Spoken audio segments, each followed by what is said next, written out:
Hey family, this is Steve Copeland from the couch conversation. Steve Copeland from the couch conversation. Steve Copeland from the couch conversation.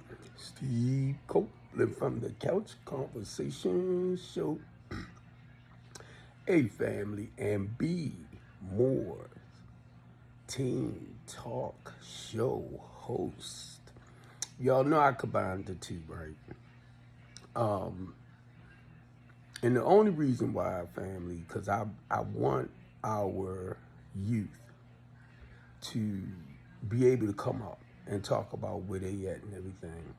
And I want us as parents, in my case, a grandparent, a grandparent.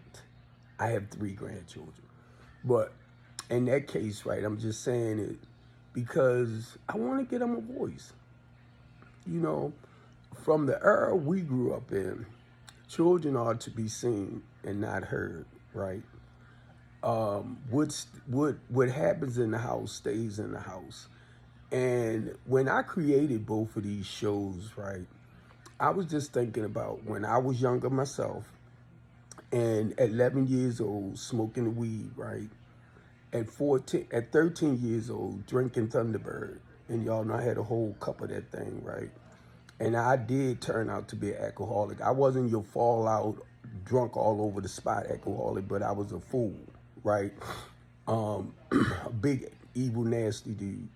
But look, God just had me look back over my life, you know, from childhood coming up. So I believe that's why he laid on my spirit to do the Teen Talk Show as well, to give our youth a voice. You know what I mean? And basically, he tells me, you are their voice, Mr. Copeland. I'm like, okay, thank you. But anyway, drinking at 13, then I started snorting cocaine at 14. Now, mind you, I had a summer job. I'm snorting cocaine, right? Not only that, I'm snorting cocaine. I remember asking my cousin, I said, can you shoot this? She said, yeah. I said, well, hit me. By this time, I'm around about 15, going into 15. I started shooting dope and coke, speedballing. I was at least about 15 because I know the cocaine was 14. So I'm going into the speedballing era. Only reason why I'm sharing this, family, because your average young child do not. If they happy, joyous, and free, they do not look for ways and means to substitute whatever is going on deep inside of them. I didn't know at the time what it was, okay? So I didn't get clean until I turned 30. But mind you, I always been a responsible, productive kid. I always been like that. But then I seen my life beginning to spiral completely out of control.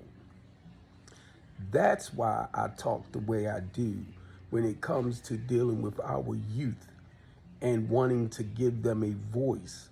They can't at that age express themselves or really understand what's going on with them. But I want them to be able to talk to the best of their human abilities of where they at, what's going on, how they feel.